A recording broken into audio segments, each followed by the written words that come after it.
ایک پرسکون محلے میں جہاں بچوں کی ہنسی گلیوں میں گونجتی تھی، دو بہن بھائی آسیہ 9 سالہ اور اس کا چھوٹا بھائی علیم 7 سالہ ہر شام کرکٹ کھیلتے تھے، مگر ان کی امی ہمیشہ خبردار کرتیں، جب سورج ڈوبنے لگے اور اذان کی آواز آئے تو گھر آ جاؤ بچوں، کیونکہ وہ گھڑی ہے جب ان دیکھی مخلوق زمین پر پھیل جاتی ہے۔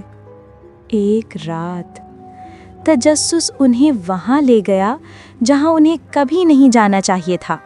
غروب آفتاب ہوتے ہی آسمان نارنگی رنگ میں ڈوبنے لگا۔ قریب کی مسجد سے مغرب کی اذان کی خوبصورت صدا گونجی، پرندے اپنے گھونسلوں کی طرف لوٹنے لگے اور ایک ایک کر کے گلی کے بلب جلنے لگے۔ آسیہ اور علیم کی امی نے کھڑکی سے پکارا، بچوں اندر آ جاؤ، نماز کا وقت ہو گیا ہے۔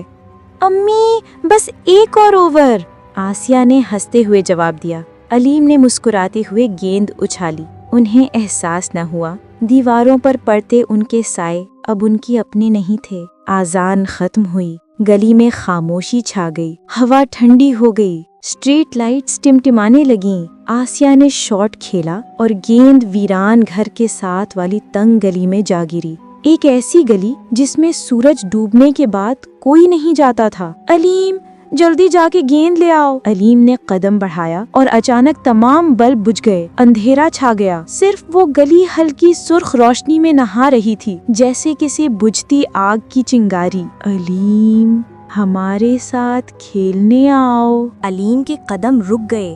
آسیہ تم نے سنا؟ وہ دھیرے سے بولا۔ کیا سنا؟ آسیہ نے جواب دیا، مگر اس کی آواز کانپ رہی تھی۔ پھر گلی کے کونے سے کچھ رینگتا ہوا نمودار ہوا، لمبا، پتلا، دھوئیں کی طرح ہلتا ہوا۔ وہ دھواں شکلوں میں بدلنے لگا، آنکھیں انگاروں کی طرح دہک رہی تھیں، چہرے آدھے دکھائی دے رہے تھے اور وہ سرگوشی میں بول رہے تھے، آسیہ، علیم، ہمارے ساتھ رہو، ہمیشہ کے لیے۔ آسیہ نے اپنے بھائی کا ہاتھ پکڑا اور بھاگی، مگر گلی جیسے لمبی ہوتی جا رہی تھی، جتنا دوڑتے گلی کا موڑ اتنا ہی دور ہوتا گیا۔ آسیہ مجھے گھر نظر نہیں آ رہا، علیم چلایا۔ پھر وہ سرگوشیاں تیز ہو گئیں، ہنسی، چہک، گونج ہر طرف سے گھومتی ہوئی۔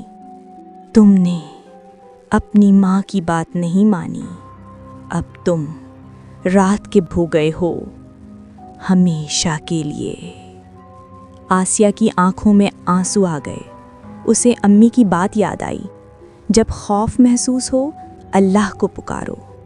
وہ رک گئی، آنکھیں بند کیں اور زور سے پکارا، اللہ اکبر۔ پھر بلند آواز میں پڑھا، اعوذ باللہ من الشیطان الرجیم۔ اس کی آواز گلی میں گونج اٹھی، جیسے بجلی اندھیرے کو چیر گئی ہو۔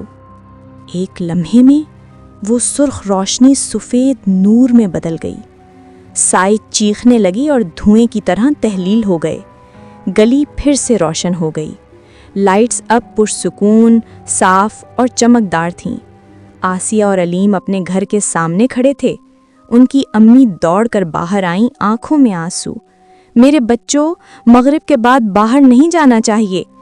وہ دونوں امی سے لپٹ گئے، ہم معافی چاہتے ہیں امی۔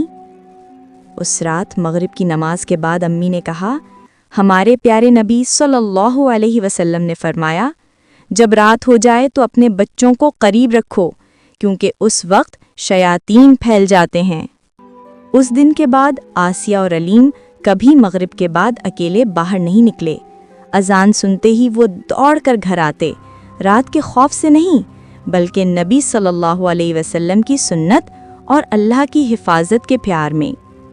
بچوں، ہمیشہ یاد رکھو، جب سورج غروب ہو اپنے پیاروں کو گھر بلا لو، بسم اللہ کہو اور مغرب کی نماز پڑھو، کیونکہ ایمان اور اطاعت ہر اندھیرے کے مقابلے میں سب سے روشن نور ہیں۔ اور ہاں، مزید خوبصورت اسلامی کہانیوں کے لیے لائک، شیئر اور سبسکرائب کرنا مت بھولیے۔